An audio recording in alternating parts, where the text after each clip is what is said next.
Hey everyone, Dylan Schumacher, Citadel Defense, and let's talk about being a team leader. So within the context of being a Minuteman, it's very, very important to have friends, right? We want friends all the time. I don't know if I harp on that enough on this channel. Hopefully I do, and hopefully you've gotten that message. But you can't do this alone, right? You need friends. Friends are important. And when you have enough friends, at some point, it makes sense to start breaking down roles and skill sets, right? So maybe you have a marksman, you have a medic, etc., etc. One of those skill sets that I think you should have that you break down is a team leader. Particularly when you start getting up to 6, 8, 10 guys, it makes sense to divide the labor to have someone be a team leader, right? Militaries, of course, have been having leaders in combat since we left the garden and have been fighting wars. This just makes sense, right? In order for any organization, a volunteer Minuteman organization, a church, a business, the military, the government, whatever, go anywhere, you need a leader, right? Leaders cast vision, leaders set tone, leaders move in a direction, leaders call others to follow them to go somewhere, etc., etc., etc., right? That's why we have leaders. All people, human beings, all of us, you, me, everyone, is a sheep, okay? You're going to follow a leader at some point. Doesn't mean you're not an independent thinker, doesn't mean you can't make your own decisions, doesn't mean, you didn't hold out and not get the vax on your own. Good job if you never got vaxxed. It doesn't mean any of that. What it means is at some point, all people, you, me, everyone, needs leadership in some direction, right? And then, of course, there are those of us who are leaders and follow, right? You are leading others, you're following others, right? We're all submitting to someone at the end of the day in some kind of leadership fashion or another. So what does it mean to be a team leader, right? A team leader, for those of you who don't know, we're stealing this straight from Big Army, right? Team leaders are typically in charge of 3 guys. You have a fire team, it's 4 guys. You have a team leader who's in charge of that team, right? 2 buddy pairs make a fire team, 2 fire teams in the Army make a squad. In the Marines, it's 3 fire teams, which by the way is the way it should be. Different sermon, different video. I have a different video on that.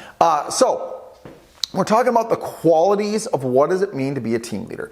Anytime I've ever read leadership books, be it for business or Army, military stuff or whatever, there's usually this list of 25 different virtues you need to be doing, right?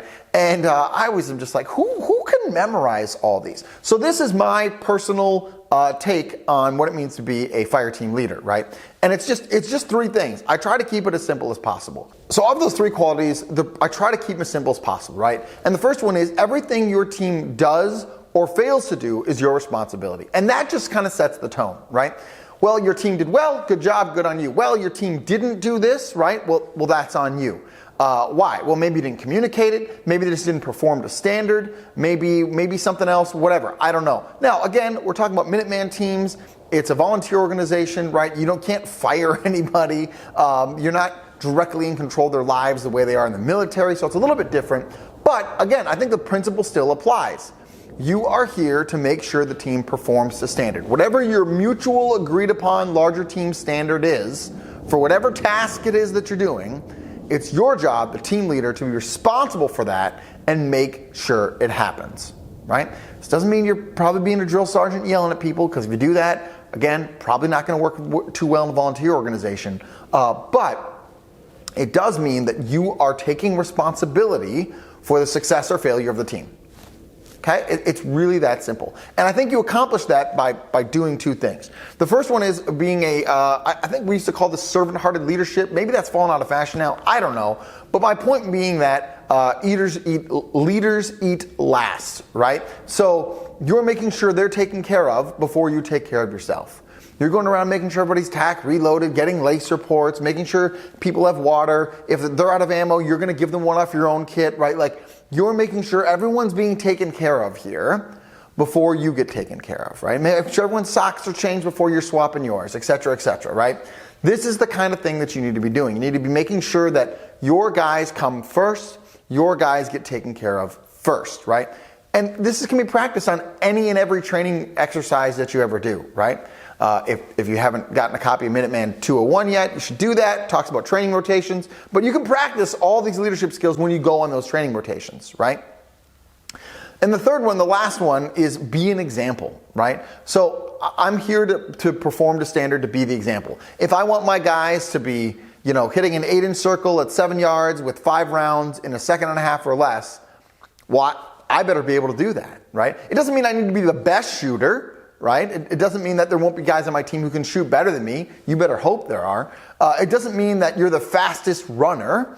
It doesn't mean that you're the smartest person on your team. What it means is you are setting the standard to say, hey, when we're on mile 8 of our ruck march later, I don't expect you to quit. Quitting is not optional at that point because we're making it to mile 10 or whatever you're doing, okay? And so when it's at mile 8, guess who has to look good? Guess who has to keep pushing through, right? That's you. That's your job. You're the team leader, right?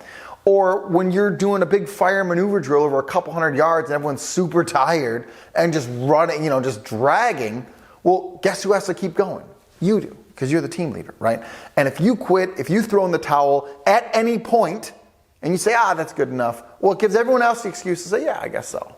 I mean, Frank said so, and he's the team leader today, so, So, I think those are the really the big 3 of things that I would say you should think about or concentrate on or value when you're being a team leader, right? If you're going to be a good example, if you're going to be a servant leader, and if you're going to take responsibility for the outcome of the team's work, right, one way or the other, positive or negative, then I think you're setting yourself up to be a very good team leader. I'm assuming all kinds of stuff like you know how to clear a malfunction on a rifle, or you know how to load the rifle, or you know how to properly pack a ruck, or you understand how to apply a tourniquet, right? I'm assuming all the skill stuff. We're talking about like a little bit deeper character level kind of things here.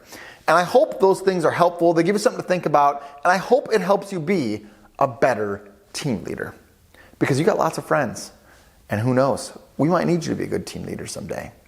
Do brave deeds and endure.